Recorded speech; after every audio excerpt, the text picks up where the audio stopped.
The latest news coming out of the palace has sent absolute shockwaves through the royal community, and it all centers around a major decision made by King Charles regarding the upcoming summer holidays. It has been confirmed by multiple palace insiders that the king has officially withdrawn the invitation for Prince Harry and Meghan Markle to spend their summer holiday at the Sandringham estate. This is not just a simple change of schedule or a polite decline of a visit. This is a massive, definitive line drawn in the sand by a monarch who has seemingly reached the absolute limit of his patience. For months, there had been whispers that Harry and Meghan might try to use the traditional summer gathering as a way to quietly slide back into the royal fold, presenting a united family front to the global media. But King Charles has entirely shut that door, and the reasons behind this ban are as dramatic as they are revealing. The catalyst for this unprecedented ban is reportedly a direct response to what many royal commentators are now calling their controversial Australia trauma tour. This tour, which was widely criticized across the globe, was seen by the palace as a deliberate attempt to overshadow the working royals and push a narrative that fundamentally attacks the foundation of the monarchy. The audacity of going on a pseudo-royal tour, soaking up the flashing cameras, and then expecting to waltz into Sandringham for a cozy family summer holiday was apparently the final straw for the king. Palace insiders have been remarkably vocal about how this situation is being viewed behind closed doors.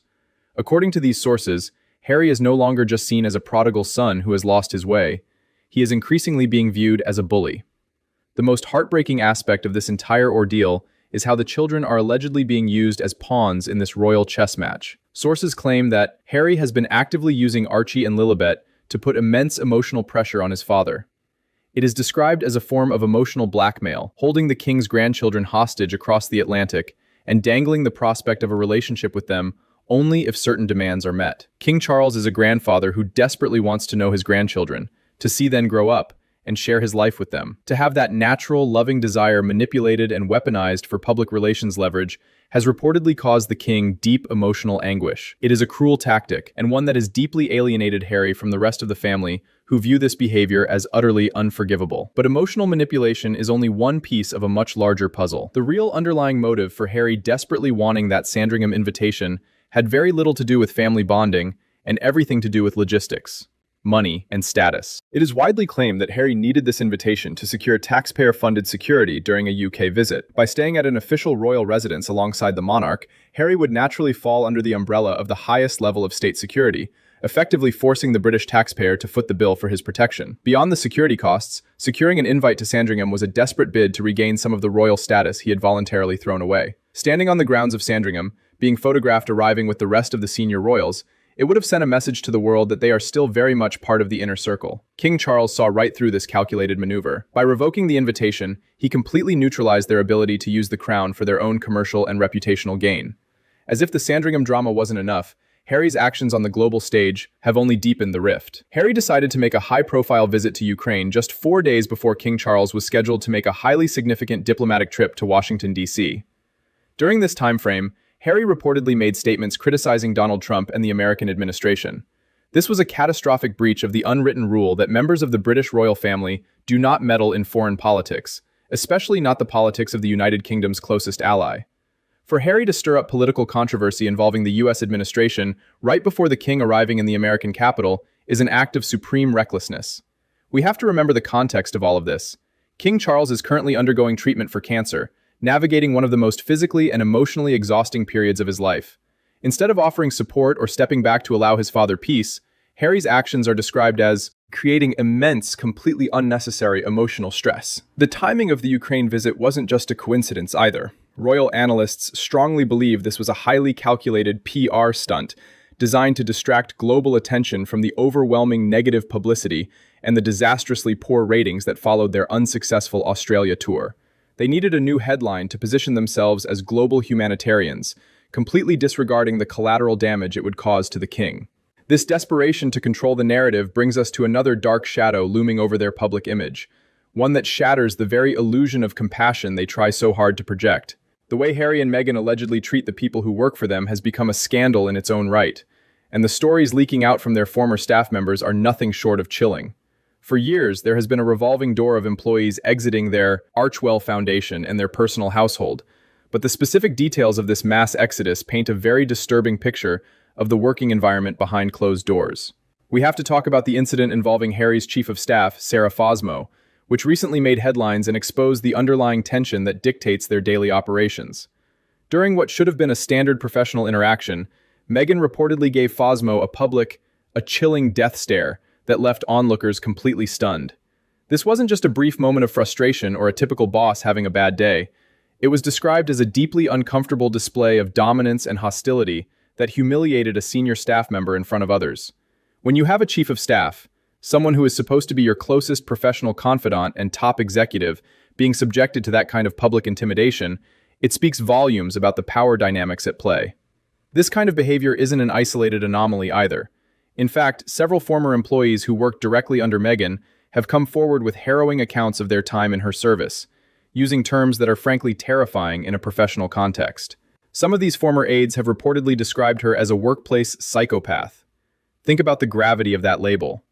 To have the people who managed your schedule, ran your charities, coordinated your PR, and protected your privacy walk away so traumatized that they use clinical terminology for severe emotional manipulation and bullying is absolutely devastating to their brand. It reveals a toxic culture of fear, unreasonable demands, and emotional volatility that completely contradicts the global lectures on kindness, empathy, and mental health they so frequently deliver to the public. The hypocrisy is staggering. They stand on stages demanding compassion and safe spaces, yet the people working tirelessly to build their empire are allegedly subjected to an environment so toxic that they quit in droves, often without having another job lined up just to escape the psychological toll. The crumbling of their professional empire and staff morale is now mirroring the alleged collapse of their personal life, a situation that has been brought to light by one of the most respected names in celebrity journalism. Dan Wakeford, the highly connected former editor of both People and Us Weekly magazines, has recently stepped out to work independently, and his very first major project was a deep dive, 3-week investigative report focusing entirely on Harry and Meghan's relationship and their increasingly precarious financial situation. Wakeford is not a tabloid gossip peddler. His credentials mean he has access to high-level sources within the entertainment industry that other reporters simply cannot reach. According to his bombshell report, the reality behind the gates of their Montecito mansion is incredibly grim. The couple is reportedly deeply unhappy in their marriage, living lives that are becoming increasingly separate as the immense pressure of their failing brand weighs heavily on their relationship. The report states that their fundamental differences regarding how to handle their public image, their finances, and their future direction have become practically impossible to reconcile. They are described as being at a total impasse, trapped in a highly stressful environment where their massive lifestyle costs far exceed the money coming in from their dwindling contracts. What makes this marital and financial crisis even worse is that they are facing it is entirely isolated. Wakeford's investigation, along with observations from numerous media analysts, points out that Harry and Meghan appear to have significantly fewer media allies than ever before. The very publications in the United States that once championed their flight from the UK are now turning a critical eye toward their endless grievances. But the loss of Hollywood allies pales in comparison to the ultimate betrayal of family trust, which brings us to the absolute jaw-dropping revelation brought forward by esteemed royal biographer Hugo Vickers. In his latest book, Vickers uncovers a level of paranoia and betrayal that sounds like a plot from a spy thriller, but it involves the late Queen Elizabeth herself. According to Vickers, the Queen actually suspected Harry and Meghan of attending high-profile events, such as the Met Gala, and even private family gatherings while secretly wearing recording devices. The claim is that they were quite literally wired to record private conversations, covertly gathering audio to be used later for their multi-million-dollar Netflix documentaries or tell-all memoirs. The idea that a reigning monarch had to worry about her own grandson and his wife acting as covert informants behind closed palace doors are profoundly disturbing. It explains exactly why the royal family had to completely cut them off from all sensitive communications. When you understand that this is the level of deep-seated paranoia and mistrust that existed even while Her Majesty was still alive, you begin to fully comprehend the immense, heavy burden that King Charles has inherited. He isn't just managing a bitter family dispute, he is actively trying to protect an ancient, constitutionally vital institution from individuals who have proven they are willing to betray and monetize its most private, vulnerable moments. This immense pressure makes King Charles's recent televised address to the nation all the more poignant and significant.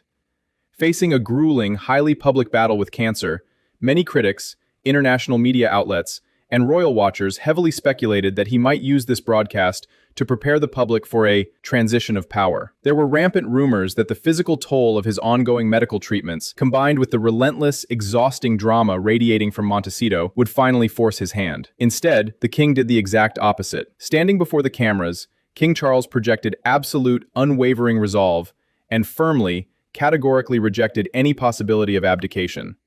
His address was a masterclass in stoicism and duty, sending a clear message to both the British public and his detractors abroad that the crown remains incredibly strong. Just like his late mother, Queen Elizabeth II, who famously declared on her 21st birthday that her whole life, whether it be long or short, would be devoted to the service of the people, King Charles views his role as a sacred, lifelong vow.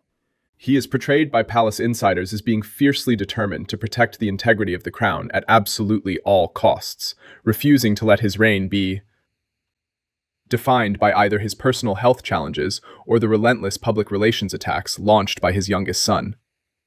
The king is not stepping down, he is stepping up, and he is reportedly preparing to take unprecedented steps to secure the future of the monarchy. To achieve this, the hosts and royal experts suggest that King Charles is looking closely at the bold, decisive actions taken by other European royal houses, specifically the example set by the Danish monarchy. Not long ago, Queen Margrethe of Denmark made the ruthless but ultimately necessary decision to strip the royal titles from the children of her second son. She did this to effectively streamline the monarchy, modernize the institution, and remove any peripheral royals who were not directly in the line of succession from the burden and privilege of royal affiliation. It was a massive shock to the Danish royal family at the time, causing significant personal friction, but it was widely applauded by the public as a brilliant act of future-proofing the crown. The consensus among royal analysts is that King Charles could absolutely follow this exact same blueprint. If the attacks on the institution continue, the king possesses the ultimate authority to remove unnecessary royal titles, effectively stripping Harry, Meghan, and potentially even their children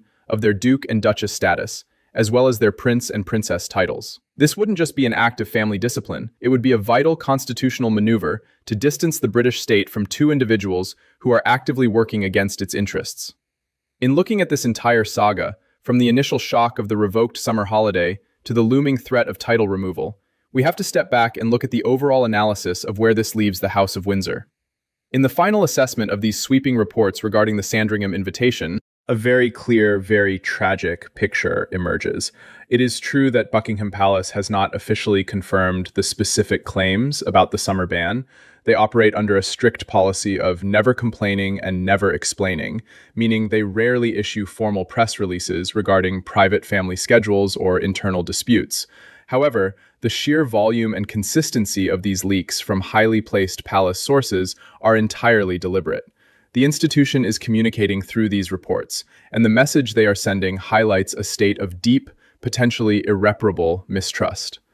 The relationship between Prince Harry, Meghan Markle, and the rest of the royal family has become so strained, so incredibly toxic, that even the most basic family traditions, like a summer retreat to the country, are completely off the table. The king has drawn a definitive line to protect his peace, his health, and the legacy of the crown he swore to defend. The Sandringham ban is not just about a missing invitation to a country house. It is a profound symbol of an exiled prince who pushed his family too far, and a monarch who finally decided to lock the gates. I would love to hear your thoughts on all of this. Do you think King Charles should take a page out of the Danish monarchy's book and officially strip Harry and Meghan of their royal titles once and for all? Let me know your opinions down in the comments section below. If you found this deep dive into the royal family's latest crisis insightful, please make sure to hit that like button, subscribe to the channel, and turn on the notification bell so you never miss out on any of our future updates. Thank you so much for watching, and I will see you in the next video.